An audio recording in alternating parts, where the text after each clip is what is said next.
تو پھر نماز، حج، روزے، عبادت آتی ہے سکھانے کے لیے، سحری افطاری کھانے کے لیے صرف نہیں۔ کیوں بھوکا پیاسا رکھوا ہے؟ تاکہ تمہیں اپنے مسلمان بھائیوں کی جن کے پاس کھانے کو نہیں، ان کی بھوک کا پیاس کا احساس ہو۔ جب شام کو تم ٹھنڈا پانی پیو، شربت پیو، تو تم ان کو بھی یاد رکھو جن کے پاس پینے کو ٹھنڈا پانی بھی نہیں ہے۔ تم شربت پی رہے ہو، اس کے پاس ٹھنڈا پانی نہیں ہے۔ تم سحری کر رہے ہو، زبردست قسم کی سحری ہے تمہاری، پراٹھے کھا رہے ہو، کھجلے کھا رہے ہو، پھینیاں کھا رہے ہو، دودھ پی رہے ہو، دہی کھا رہے ہو، اور کسی کے پاس صرف سوکھی روٹی ہے، پانی میں ڈبو کے وہ سحری کر رہا ہے۔ کہیں پہ کسی کے بچے سحری ایسے بھی کر رہے ہیں، تو سحری کرتے وقت ذرا لمحے بھر کے لیے ان کو بھی یاد کرو۔ تم روٹی اٹھا کے لے کے تو نہیں جاؤ گے تو پتہ نہیں، لیکن یاد کرو۔ ہاں، پھر اسلام آتا ہے دوسری طرف سے کہ صرف یاد کرنے کی حد تک نہیں، اب تو جستجو کر کے کہیں تیرے پڑوس میں تو ایسی کوئی فیملی نہیں ہے، کہیں تیرا پڑوسی تو ایسی کوئی سحری نہیں کر رہا، کہیں تیرا پڑوسی تو کوئی ایسی افطاری نہیں کر رہا کہ تو شربت کا ٹھنڈا گلاس پی رہا ہو اور اس کے پاس برف کے پیسے بھی نہ ہو، منہ مٹکے گرم پانی پی رہا ہو بیچارہ۔ لیکن یہ باتیں میں کہاں ہیں؟ ہمیں تو اپنی افطاری، اپنی سحری۔ روزے کا مقصد فوت ہو گیا۔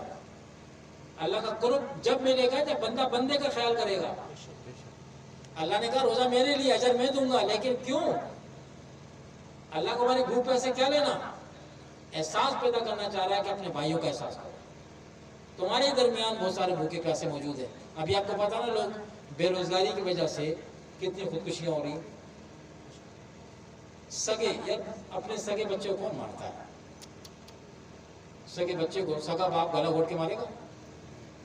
اور اگر مار دے تو وہ کس انتہا درجے پہ پہنچ چکا ہوگا، اس کی کسب پسی کا حالت کیا ہوگا، اس کی غربت کا عالم کیا ہوگا کہ جب سگا باپ سے سگی ماں اپنے بچوں کے گلے دبا کے مار رہے ہیں۔ کیوں؟ بولا روٹی نہیں ہے، روزانہ روٹی مانگتے ہیں، روزی مجھے ملتی نہیں، نوکری مجھے ملتی نہیں ہے، میں کہاں سے لے کے کھلاؤں ان کو؟ ان کا رونا مجھ سے اب دیکھا نہیں جاتا۔ ابھی کچھ دن پہلے کیس ہوا، آئے دن کیسز ہو رہے، آئے دن کیسز ہو رہے۔ اور ساتھی انگلینڈ میں صبح سے بات ہو رہی تھی، انہوں نے کہا کہ پنجاب میں ابھی ریسنٹلی واقعہ ہوا ہے کہ پتہ ہے وہاں ایک گھر کی 2 فیملیوں نے بچوں سمیت نہر میں چھلانگ لگا دی، اور جب تحقیق کی گئی تو پتہ چلا کہ غربت، کھانے کو گھر میں کچھ نہیں تھا۔ حل یہ نکالا، اپنی جان خط نہ رہیں گے، نہ بچوں کا رونا دیکھا جائے گا، نہ روزانہ کی چک چک ہوگی، چلو جان چھوڑ۔ اب ہم یہ کہیں گے کہ ہاں یار وہ انہوں نے خودکشی کری، خودکشی تو حرام ہے، ان کو یہ تو نہیں کرنا چاہیے تھا۔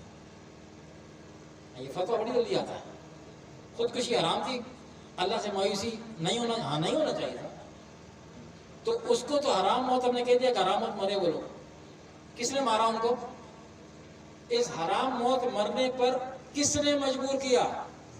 وہ کہاں رہے؟ جنگل میں رہ رہے تھے وہ لوگ، وہ جنگل میں پہاڑوں میں نہیں رہ رہے تھے، محلے میں رہ رہے تھے، جہاں آگے بھی لوگ، پیچھے بھی لوگ، دائیں بھی لوگ، بائیں بھی لوگ، چاروں طرف لوگ رہ رہے ہیں، لیکن ہر آدمی اپنی فکر میں لگا ہوا ہے، اس کو پڑوس کی فکر ہی کوئی نہیں کہ بچے بھوکے تو نہیں ہیں پڑوس کے۔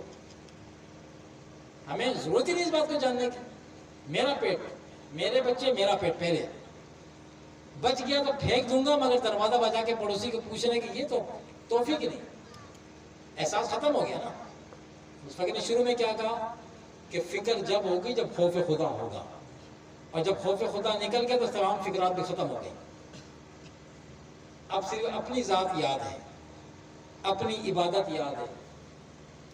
نوٹ کر لیں، فقیر مسجد میں بیٹھ کے آپ سے عرض کر رہا ہے کہ ایسی عبادات کے دھوکے میں رہے تو عبادات ہمارے منہ پہ ماری جائیں گی۔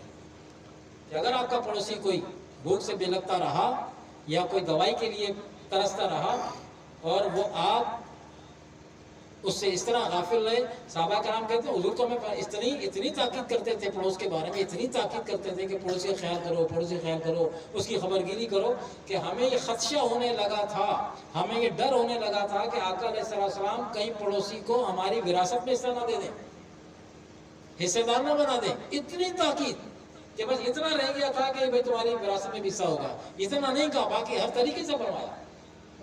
تو رسول اللہ کی تعلیم تو یہ تھی.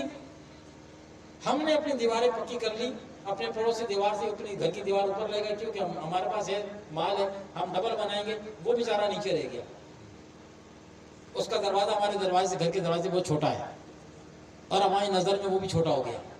کیوں؟ کہ غریب ہے, میرے لیول کا. اب میرے لیول کا نہیں تو میں کیوں سے پوچھوں بھائی؟ میں اپنے لیول والوں سے بات کروں گا, جو میرے اسٹیٹس کے ہوں گے میں ان سے بات کروں گا. یہ اسٹیٹس ہے. اسٹیٹس مانے کیا ہے؟ اوقات. انگلش میں اسٹیٹس کہتے ہیں نا. اوقات دکھا رہے ہیں ہم, اوقات اپنی. 2 روٹی پہ اوقات دکھا رہے ہیں. ایک وقت ہر انسان پہ ایسا آتا ہے کہ یہ اچھا کھانے والا, اس کا رزق بند ہو جاتا ہے. اب اس کی ساری دولت کی دوائی پہ لگ رہی ہوتی ہے, نل کی ناک میں ڈال کے میرے تک پہنچائی جاتی ہے, کیونکہ منہ سے کھانے کا راستہ ہی نہیں بچا, منہ چل ہی نہیں رہا.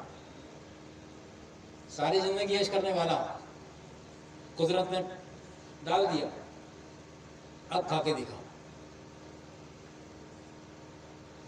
یاد کرنا چاہیے. ہم ایسے مریضوں کو دیکھتے ہیں لیکن ہم اس کو اپنے اوپر اپلائی نہیں کرتے اس کو. کس کی جگہ میں بھی ہو سکتا ہوں. رزق تو اس کی مہربانی سے آ رہا ہے. آپ کما رہے ہیں, ہم کما رہے ہیں, ہمارے زورے پر نہیں, یہ اس کی مہربانی ہے.